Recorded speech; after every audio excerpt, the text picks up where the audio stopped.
दोस्तों, आज की जो कहानी है वह यह है कि पति पत्नी का रिश्ता आखिर कितने जन्मों तक रहता है। तो चलिए कहानी शुरू करते हैं। एक बार की बात है, भगवान विष्णु और माता लक्ष्मी क्षीर सागर में शेषनाग की सैया पर विश्राम कर रहे थे। तभी माता लक्ष्मी के मन में एक प्रश्न उठता है कि क्या पति पत्नी का रिश्ता आखिर कितने जन्मों तक रहता है। यह प्रश्न मन में आते ही उन्होंने यह सवाल भगवान विष्णु से किया। माता लक्ष्मी द्वारा अचानक से यह प्रश्न सुनकर भगवान विष्णु हंस पड़े और बोले, हे देवी, आपका प्रश्न तो बिल्कुल उचित है, परंतु इस प्रश्न का जवाब मैं आपको एक कथा के माध्यम से देना चाहूँगा कि पति पत्नी का रिश्ता आखिर कितने जन्मों तक रहता है और क्या जो भाग्य में नहीं रहता वह मिल भी सकता है या नहीं मिल सकता। परंतु आप इस कथा को पूरे ध्यान से सुनना। इतना कहकर भगवान विष्णु कथा कहना शुरू करते हैं। इससे पहले आप सभी दर्शकों से निवेदन है कि आप सभी इस चैनल को ज़रूर सब्सक्राइब कर लें और बेल आइकन को ज़रूर प्रेस कर दें, ताकि आने वाले समय में आपको इस तरह की पौराणिक कहानियाँ सुनने को मिल सके। तो चलिए कथा शुरू करते हैं। भगवान विष्णु कहते हैं, हे देवी, बहुत समय पहले की बात है, किसी राज्य में एक राजा तथा उसकी रानी रहा करते थे। उनके राज्य में किसी भी चीज़ की कोई कमी नहीं थी। सभी लोग खुशी खुशी रहा करते थे। धन धान्य की कोई कमी नहीं थी। बस कमी थी तो एक संतान की, जिसके कारण दोनों राजा रानी हमेशा उदास रहा करते थे। इसी प्रकार दिन बीता जा रहा था। कुछ समय बाद रानी की तबीयत थोड़ी खराब सी रहने लगी। काफ़ी इलाज के बाद भी उनके स्वास्थ्य में कोई भी सुधार नहीं हो रहा था। तभी रानी ने राजा को पास बुलाकर कहा, महाराज, लगता है अब मेरे जाने का समय आ गया है, मगर जाने से पहले मैं आपसे यह कहना चाहती हूँ कि मैं अगले जन्म में आपकी ही पत्नी बनकर मिलूँगी और उस जन्म में हमारा भी एक बच्चा होगा। इतना कहकर रानी ने राजा की बाहों में ही अपना प्राण त्याग दिया। रानी के गुजर जाने के बाद राजा हमेशा उदास रहने लगा और कुछ ही समय बाद राजा की भी मृत्यु हो गई। समय बीतता गया और राजकुमारी का जन्म एक दूसरे राज्य के राजा के यहाँ होता है, जिसकी 1000 रानियाँ थीं। उधर राजकुमार का भी जन्म एक दूसरे राज्य में होता है, जिसकी राजा की 1000 रानियाँ थीं। समय बीतता गया। उधर राजकुमार भी बड़ा होने लगा, इधर राजकुमारी भी बड़ी होने लगी। जब दोनों बड़े हो गए तो राजकुमार के पिता को राजकुमार की शादी की चिंता सताने लगी। वे अपने राजकुमार के लिए एक सुयोग्य राजकुमारी की तलाश कर रहे थे। इत्तेफाक से उस राजा के पास एक बहुत ही समझदार तोता रहता था, जो राजा के जरूरी कार्यों में अपना सलाह दिया करता था। राजा उस तोते को बहुत मानते थे। उस तोते ने जब राजा को कुछ समय से उदास देखा तो उनकी परेशान रहने का कारण पूछा। राजा ने सभी बातें उस तोते को बताई। राजा की बात सुनकर तोता बोला, महाराज, आपकी जो भी इच्छा है, आपको जैसी भी राजकुमारी चाहिए, आप उस बात को एक कागज़ के पन्ने पर लिखकर उसमें राजकुमार का फ़ोटो डालकर मेरे पैरों में बांध दीजिए। मैं ठीक आपके पसंद की राजकुमारी ढूंढ लाऊंगा। राजा ने ऐसा ही किया। जब कागज़ उस तोते के पैरों में बांध दिया गया तो तोता राजा को प्रणाम करके दूसरे राज्य के लिए उड़ गया। उड़ते उड़ते शाम हो गई। तोते ने विश्राम करने के लिए एक पेड़ का चुनाव किया, जिसमें एक छोटा सा खोखल बना हुआ था। वह जैसे ही उस खोखल में प्रवेश करने को हुआ, अंदर से आवाज़ आई, बाहर ही रुको वरना मारे जाओगे। आवाज़ को सुनकर तोता वहीं रुक गया। थोड़े समय बाद अंदर से एक मैना बाहर निकली और तोते के आने का कारण पूछा। तोते ने सारी बात मैना को बताई। तोते की बात सुनते ही मैना बोली, मैं भी अपने राजकुमारी के लिए एक ऐसा ही राजकुमार की तलाश कर रही हूँ जिसके पिता की 1000 रानियाँ हों। मैना की बात सुनकर तोता बहुत खुश हो गया और बोला, अरे वाह, तब तो लगता है हम दोनों के महाराज की तलाश पूरी हो गई।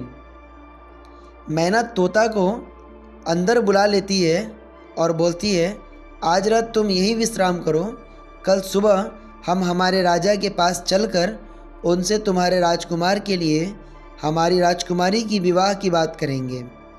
फिर दोनों रात्रि विश्राम करने लगे।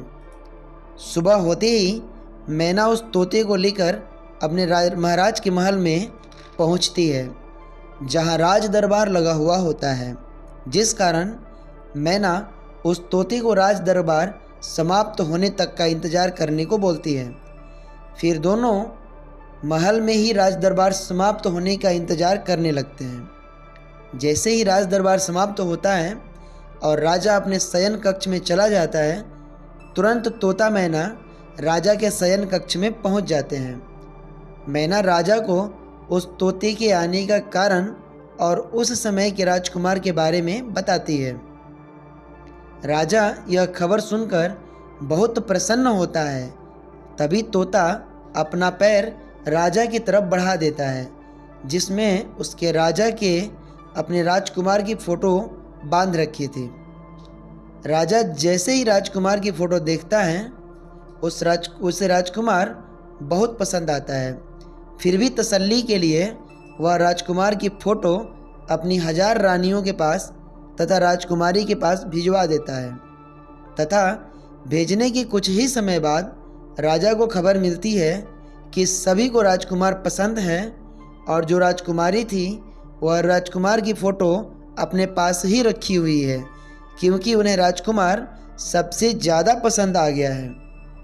यह बात सुनकर राजा बहुत प्रसन्न होता है तथा उस तोते से संदेश भिजवाता है कि जाओ जाकर महाराज से बोल दो कि हमें राजकुमार बहुत पसंद है। महाराज आकर हमसे मिलें और शादी की बात करें। तोता यह खबर लेकर अपने राज्य को लौट जाता है तथा महाराज को सभी बातें बताता है।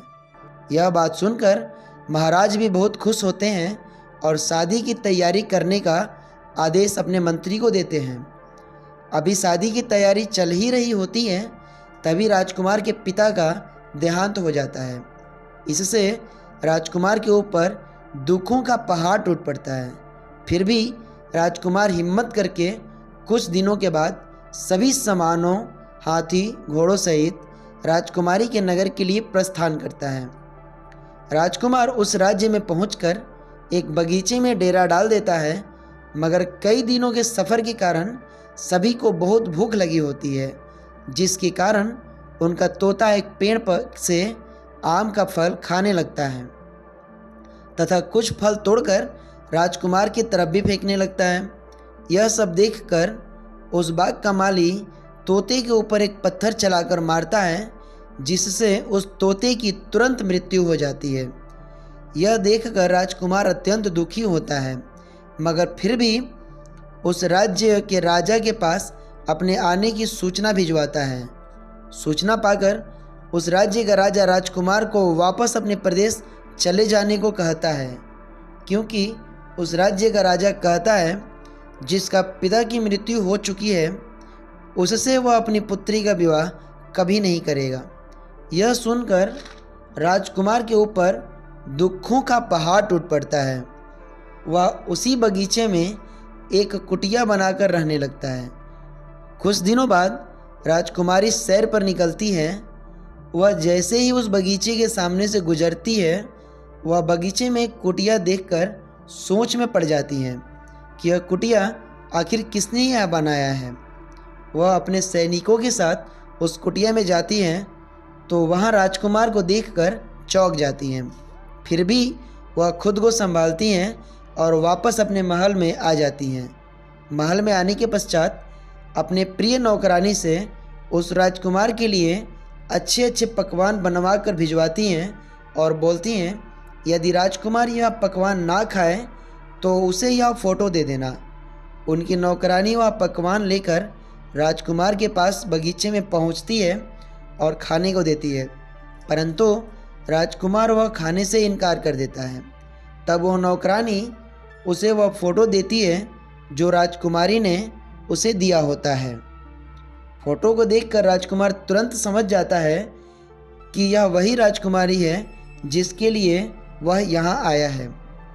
वह पकवान चुपचाप खा लेता है तथा उस नौकरानी से एक पत्र लिखकर भेजता है कि वह राजकुमारी उस राजकुमार के साथ उनके राज्य को चले।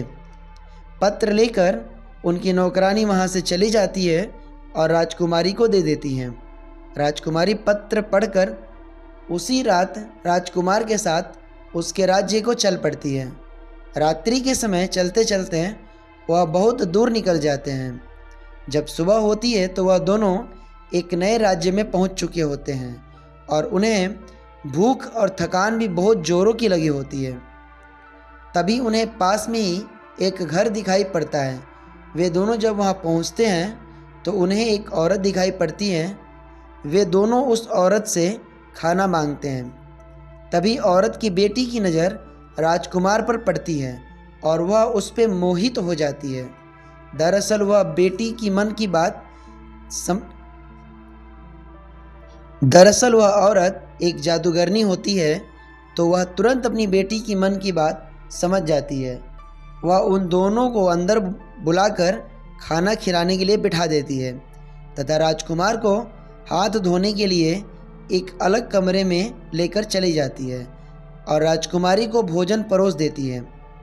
राजकुमार को अलग कमरे में ले जाकर उस पे तुरंत मंत्रों के द्वारा उसके गले में जैसे ही एक रस्सी डालती है, वह राजकुमार एक बैल के रूप में परिवर्तित हो जाता है। इधर राजकुमारी अपना भोजन खत्म करके जब उठती है तो उसे राजकुमार कहीं भी नज़र नहीं आता। वह जब यह बात उस जादूगरनी से पूछती है, वह बताती है राजकुमार तो कभी का चला गया है, मगर राजकुमारी को कुछ भी समझ में नहीं आता है कि क्या करे। वह उस राज्य के महाराज के पास जाती है और अपना परिचय एक राजकुमार के रूप में देती है, क्योंकि वह उस राज्य के राजा के पास जाने से पूर्व अपनी वेशभूषा राजकुमारों जैसी बना रखी होती है। राजा उसे अपने मंत्री पद पर नियुक्त कर देता है। अब वह राजकुमारी मंत्री पद पर रहते हुए सभी लोगों के दुख को सुनती है और राजा के आज्ञा से फैसला भी सुनाती है। कुछ समय बाद उस गांव के एक किसान का बैल चोरी हो जाता है। वह राजा के पास जब शिकायत करता है तो राजा उस मंत्री से उस बैल को ढूंढने का आज्ञा देता है। वह मंत्री जो कि राजकुमारी थी, वह राज्य के सभी बैलों को राज दरबार में लाने को बोलती है। सभी लोग अपना अपना बैलों को लेकर राज दरबार में पहुंचते हैं, परंतु किसी ने खबर दे दी कि वह जादूगरनी अपने बैल को उस राज्य दरबार में नहीं लेकर आई है। मंत्री तुरंत सैनिकों से बोलती है कि उस बैल को तुरंत यहाँ लेकर आए। मंत्री की बात सुनकर सभी सैनिक उस जादूगरनी के घर पहुँच जाते हैं तथा उस बैल की रस्सी पकड़कर जोर से खींचते हैं। जैसे ही वे रस्सी को खींचते हैं, रस्सी टूट जाती है और वह बैल एक राजकुमार बन जाता है।